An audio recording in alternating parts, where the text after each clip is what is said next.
Shalom à tous, je vous souhaite la bienvenue sur notre espace, une réponse à propos. Je suis Pasteur Armel et je suis ravie de vous retrouver sur ce temps d'édification que le Seigneur nous donne, en sorte que nous ayons une lumière, une réponse pour nous aider dans les différentes démarches de notre vie, dans les différents combats auxquels nous sommes confrontés. Donc la question de ce jour, c'est comprendre la nature du combat. Comprendre la nature du combat dans lequel nous sommes engagés, sachant que le combat spirituel dans la vie du chrétien n'est pas une option. Comme dans le véhicule, hein, les pneus ne viennent pas en option, le volant ne vient pas en option. Il y a des choses qui peuvent venir en option, telles que les vitres, soit à la manivelle ou automatique, mais les pneus ne peuvent pas venir en option. Si vous avez un véhicule sans pneus, vous n'allez pas pouvoir aller quelque part avec. C'est comme ça dans la vie chrétienne, le combat spirituel dans la vie d'un enfant de Dieu ne vient pas en option.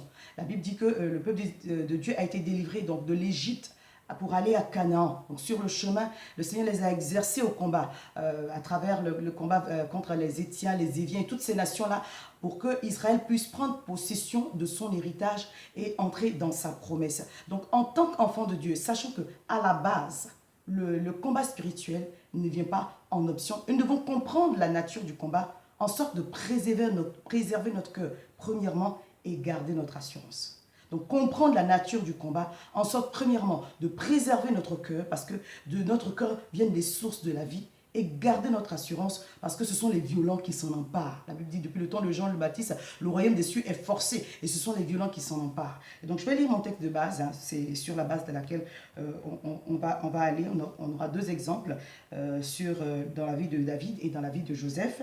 Donc, je lis déjà Éphésiens 6, le verset 12, qui nous dit, « Car nous n'avons pas à lutter contre la chair et le sang, mais contre les dominations. » Donc, nous n'avons pas à lutter contre la chair et le sang. Je n'ai pas à lutter contre mon frère et ma soeur. Même si les combats se présentent sous la forme de mon frère qui peut venir contre moi, ma soeur, mes enfants, mon époux, mon épouse, mes amis, des gens qui me sont proches. Même si ce sont des personnes qui sont utilisées contre vous, vous n'avez pas à lutter contre la chair et le sang, nous dit la Bible. Point barre.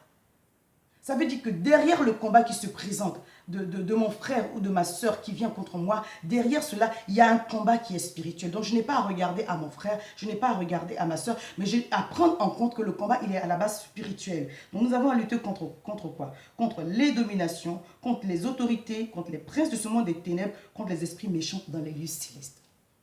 Et sachez que pour vous atteindre, l'ennemi utilisera toujours des personnes qui vous sont proches, des personnes que vous appréciez, des personnes que vous aimez. Donc, à l'exemple de David qu'on va prendre, la Bible dit que David devait confronter Goliath.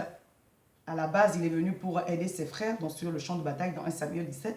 Et lorsqu'il est arrivé sur le champ de bataille, il a entendu Goliath vociférer des injures à l'égard de l'Éternel. Donc, David s'est positionné en tant que combattant. David s'est positionné, mais il a eu, au lieu de se positionner et d'avoir l'encouragement, parce qu'au moment où vous vous positionnez, que vous avez besoin d'encouragement, c'est là que vous aurez le contraire. C'est toujours comme ça. Quand vous êtes en face des grands défis, des grands challenges de votre vie, vous aurez toujours des avis contraires. Donc la Bible nous dit que son frère Eliab, son grand frère Eliab est venu vers lui pour le traiter d'arrogant, d'orgueilleux. Mais David, au lieu de le haïr, il s'est détourné, tout simplement. Gardez votre cœur lorsque des personnes se présentent à vous dans des situations où vous avez besoin d'être encouragé. Gardez-vous de les haïr. Parce que quelque part, moi je pense, quelque part, en leur accordant le bénéfice du doute, que ces personnes pensent à votre bien. Même si c'est votre maman qui se lève contre vous dans une situation particulière, cette personne, à la base, elle pense à votre bien. Elle pense pouvoir vous sauver d'une mort certaine. Moi, je pense que personnellement, que Eliab, quelles que soient les raisons qui l'ont poussé à déclarer que son frère était orgueilleux ou arrogant, quelque part, pensait le sauver d'une mort certaine. Pareil quand le roi Saül a parlé pour David. Il a dit, porte mon armure, fais le combat comme moi je le vois. Et David n'était pas à l'aise de cette façon-là. Et il a traité David d'enfant parce que Goliath était exercé au combat depuis longtemps. Et tout cela pourquoi? Parce qu'il voulait préserver, pour ma part, la vie de David. Mais David n'a pas tenu compte de ces choses-là parce qu'il devait garder non seulement son cœur, mais garder son assurance vis-à-vis de ce combat auquel il était confronté.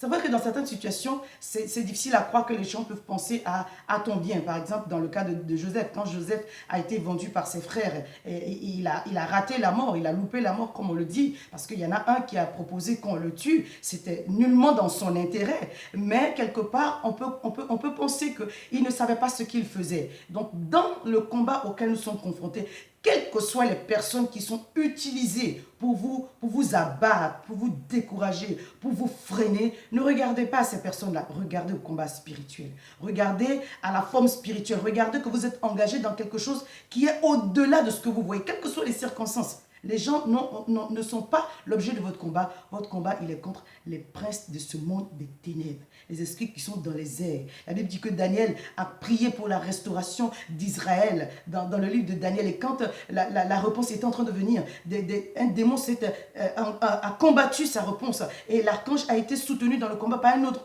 ange guerrier qui est venu pour l'aider. Ça veut dire que nos combats sont opposés à des résistances spirituelles. À nos combats sont opposés des résistances spirituelles, pour me faire mieux comprendre. À nos combats sont opposés des résistances spirituelles. Et cela peut se manifester dans la vie de tous les jours par des personnes qui nous sont proches, par des personnes qui nous sont chères. Mais nous devons garder notre cœur. Nous devons garder notre cœur de l'amertume. Nous devons garder notre cœur de la rancœur. Nous devons garder notre cœur de mauvais sentiments, en sorte que le Seigneur puisse intervenir en notre faveur. Parce que ce sont les dispositions favorables de notre cœur. L'amour que nous manifestons, malgré le fait que nous sommes combattus, qui nous donnera les dispositions nécessaires pour mener le combat. Parce que remporter le combat de l'amour, c'est aussi un combat spirituel qui nous positionne spirituellement. Remporter le combat de la bienveillance, c'est une victoire spirituelle qui nous positionne spirituellement. Donc voici la réponse que je voulais apporter. Pourquoi comprendre la nature du combat? Pour préserver notre cœur et pour garder notre assurance vis-à-vis des challenges de la vie, vis-à-vis des combats auxquels nous sommes confrontés. Je vous souhaite une excellente journée et je vous dis à très bientôt. Au revoir.